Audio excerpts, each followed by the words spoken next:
Hi, everyone. I'm back for another episode of Let's Talk About It with Sierra Brooks. Sierra, thanks for coming on the show today. Thanks for having me. I'm excited. I'm so excited to have you on, Sierra. You are a super decorated gymnast for Michigan. You were at Michigan for 5 years. You just transitioned out, and now you're a corporate girly. I am. I have a 9 to 5 now. I feel like that's like such a jarring switch, like going from being like, let's be honest, like one of the best college gymnasts out there, probably just one of the best gymnasts like out there, period, Thank you. to working in an office in Chicago. It is a weird transition. It's also funny. I have coworkers who some know I was a gymnast and some don't, and then some actually are gymnastics fans. And I'll randomly get messages, and they're like, "Wait, you did gymnastics at Michigan? Like, I didn't know you were. You how did you end up here?"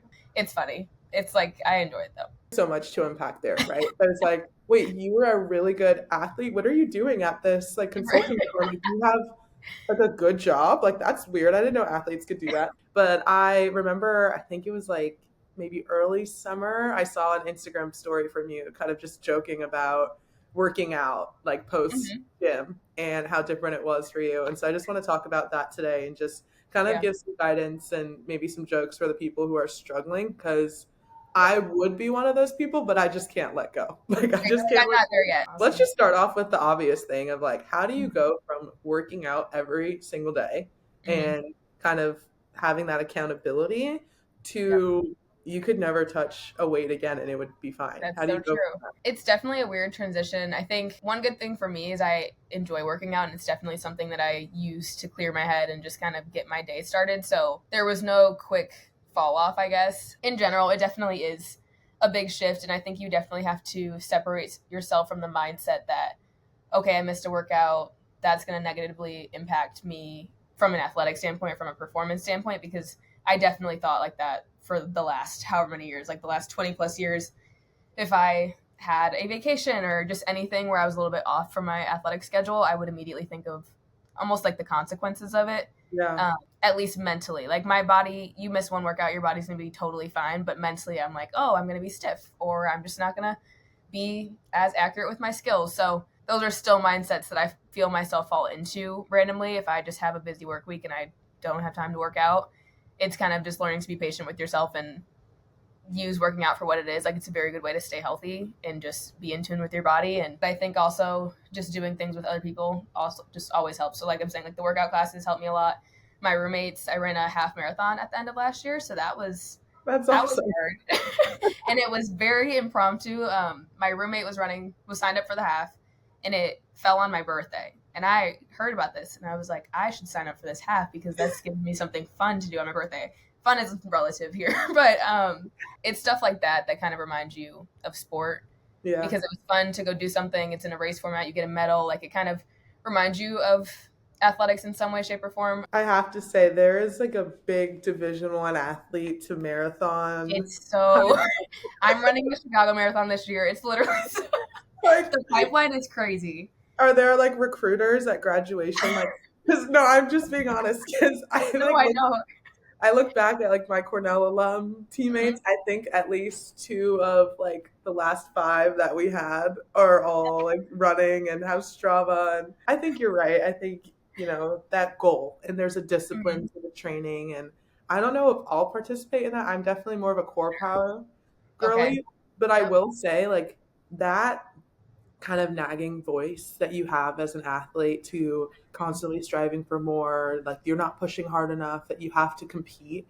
It's so real. Like I have that even in core power Yeah. now. I'm like, first day in, it's a 95-degree room, and I'm mad at myself that I'm not Yeah. keeping up or that I need a break. Even the fact, like, oh, I can stop and get water whenever I want. Yes. Like, that's Literally.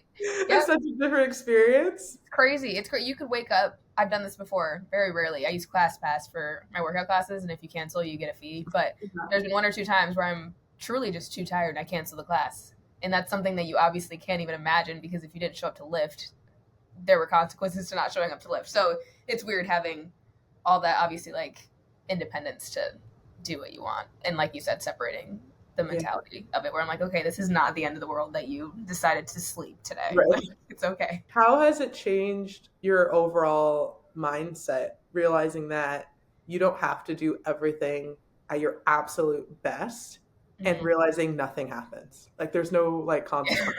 Yeah, I work in pricing consulting, and like in the beginning, we do a lot of data analytics. So I'm in Power BI, I'm in Excel most of my days at work. Whenever I had anything to work on, especially in the beginning of the project, or when I was new at work, it was very easy for me to have these expectations in my head because I'm a perfectionist, which I think comes with it. Obviously, it's pros and cons. Like in sport, it's very helpful because I could just do my routine over and over again and just definitely did things at the expectation level that I wanted.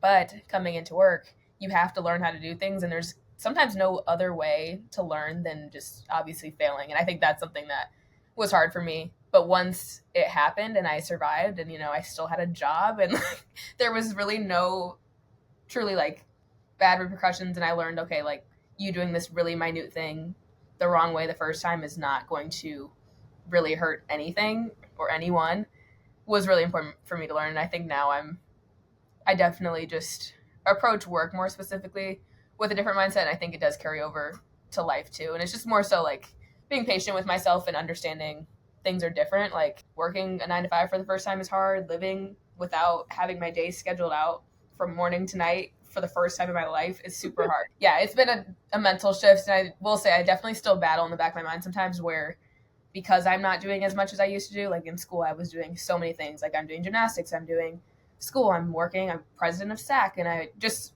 truly booked out like morning to night. And then now just coming home from work and actually having free time, there's definitely the battle in the back of my head sometimes where it's like, okay, well, you need to figure out how to fill up your time in like a productive and efficient way. But I have to back up and separate myself from that and realize this is normal and it's good to have free time and good to have time to relax. So I've learned a lot, but definitely still trying to navigate it. Yeah, it sounds to you like you're exploring and like creating new goals. I mean, Mm-hmm. I can imagine for you that this timeline is weird. Like you are used to winning. Like you are Yeah. what you competed every weekend. Mm-hmm. Like Yep. every Like weekend there was January a to April. dopamine rush. Like, oh, Yeah. everything I did worked out. I won. Like we did, like I got my score and now I Yeah. do it again next week. The corporate world, what it takes, you're working all year on a project or No, yeah, exactly. Yeah, there's not, it's a lot harder to see those milestones, like, especially coming from a sport like gymnastics where you're quite literally judged. Like, it's a team sport in college, but it's such an individual sport. So it is, yeah, it's just very true that in real life, you don't get kind of the praise as often. You don't get the criticism as often, and give like good and bad. But it definitely is a really big adjustment and something that I've had to learn to live with, and also just still mentally set goals for myself, like you said, like coming up with new goals for myself that are personal, work related, and everything has been good just to generally move forward because it does like my years just look very different than they have in the past. right. It seems like you really love Michigan. You went back for a fifth year. Why did you choose to do a fifth year Yeah. and kind of how did that play out for you? So it was always in the back of my head that I had the opportunity to take a fifth year. Always leaned towards yes, but I will say there was a period. I think it was right before my senior year where I was actually not leaning no, but I definitely was contemplating the decision a little bit more than I had previously because I had the itch to leave college, and not in the sense that I loved Michigan. There was nothing wrong with it. It was just the fact that okay, I'm in this business school, and all my friends like know where they're going after school. Like they're going to these cities, and Yeah. they're gonna do this, and like it almost felt like I was gonna be left behind if I took a fifth year, and Yeah. that's not how it is. And like you talk to so many people who are out of college, and they're like, please, like literally stay as long as you Mhm. can in college because it's best years of your life. You hear all of those things, but despite that, I still definitely was a little bit hesitant there. This was like 2 weeks of me really over analyzing the decision. And then I talked to my parents and definitely just was like, there's no good reason to not take a fifth year. Like it's awesome that I was able to get a master's degree paid for. It's awesome that I get to do another year of gymnastics. My body was very healthy. I think that was a big consideration that I always wanted to think about when the time came because if my body was in pain, I didn't think, depending on how much pain it was in, it's not always worth it to take a year Yeah. just to get it out. So I thought about all of those things in order to take my decision, and then just ultimately was like, okay, I love Michigan, I love school. There is no need to rush and leave school. Like there was nothing I was running away from. It was more like I just feel there's all these other people who aren't athletes who get to go do these things, and I'm still here for another year. But Yeah. um, definitely like happy with the decision. I also think that did help my transition from being an athlete to retiring, because I know that I used all of my available eligibility. I think if Right. I didn't, that probably always would have been in the back of my mind. Yeah, there's nothing to really regret, right? I think Hmm. especially with gym, it's like volleyball, we have so many opportunities to go play overseas and do other things that for Right. me it does kind of feel like, oh, look, if I don't take this opportunity to go play now, like maybe I will regret it. And Yeah. I feel you. Like I was like, if I even stayed at Cornell, like who would I be friends with? Like Yeah. I have two or three like best friends at Cornell that I could have hung out with, but they had their own thing. Like Hmm. it's just such a weird thing. So it's like kind It of was cool for weird. me to leave and go to Syracuse and try something new and have this kind of new experience. It made it novel. Did Yes. Yep. you ever consider transferring? Ooh, that's a good question. Honestly, no. More so like what I was saying earlier, like there was nothing that I didn't like at Michigan that I was like willing to step away from. I think it also kind of felt like a loyalty thing. Like I liked the program. I loved my coaches, loved my teammates. I don't think I would be happy with myself like as a captain, like going and transferring. Right. Because I feel like that. I mean, you can have a good experience and totally still transfer, but at least for me, I was like, there's no reason for me to go elsewhere. Like I've called in, I were home for the last 4 years. It's a lot easier to just stay here. And then also on like the academic sense, I am very academic focused. So Michigan's a good school, and there Right. was a master's program that just worked like it actually was new. I was the second cohort. I got a master's in business analytics, and I was only the second cohort of that program. So that wasn't even a program like my sophomore year when we were talking about fifth years, but just worked out really well. 1 year program. I was very adamant on a 1 year program because I did not want to stay longer than my fifth year. This was like No, very important for me. I was like, I am not going to be staying in Michigan for an I, extra 1 to 2 years after my eligibility just so I could take this fifth year. I feel that I did a 1 year program. That was like the first one of the first Yeah. things in all the conversations was like, do you have a 1 year program? Because I Yes. can't. I 1 year. right like Exactly. Exactly. Yeah. we did our time. Everyone watching this at some point either retired or is going to retire. Yeah. So let's try to help them. I don't want them to get so scared Yeah. about this. Maybe even me Yeah. to give this advice to me. Yes. Yeah. Yeah. What would you say to someone who is thinking about retiring or is about to retire and is maybe Mhm. struggling with it or mulling over the decision? I would say I think retiring is a very daunting decision, and just the fact that it happens is just daunting and intimidating in general because it is so unknown. And this is coming from someone who's incredibly type A. I hate change, all of those things. So I can totally understand why retirement is such a big deal. And I think the other piece of that is obviously you're losing the sport that you've been doing Yeah. for so long.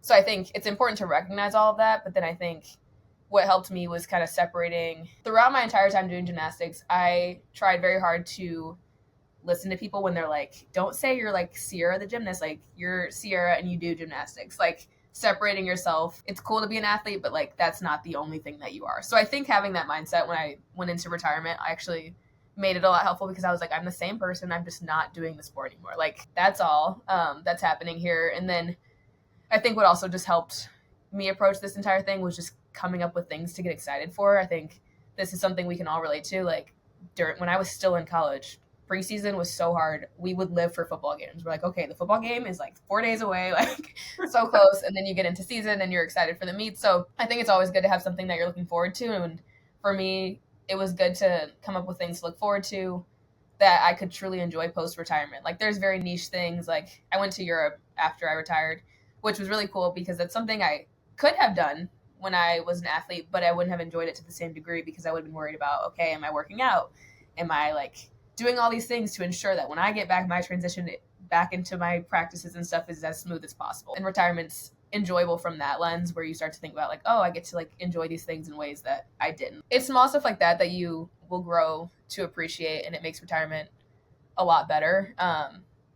And I also will say I think it helps to stay connected to your sport as much as you want to stay connected. For me, my teammates, I have a group chat with like me and four other girls from my team who are really close.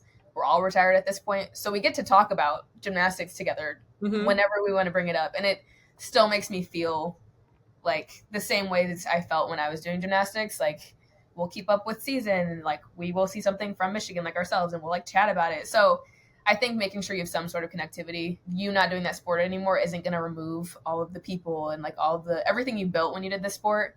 It's not going anywhere. It's you're just not physically competing. So I think it's definitely like a mentality shift of just getting yourself excited for the next chapter, and then also just the realistic piece of it that at some point you had to stop doing the sport, and it sucks that it's coming to an end, but it's also definitely a time to appreciate everything. And I think you do grow to appreciate it even more, like not right after retirement, but like 6 months after. At least that's how it was for me. Like honestly, finished my last meet and I was like, cool, peace, I'm tired, like the season was stressful, like I was like, this is nice, like whatever.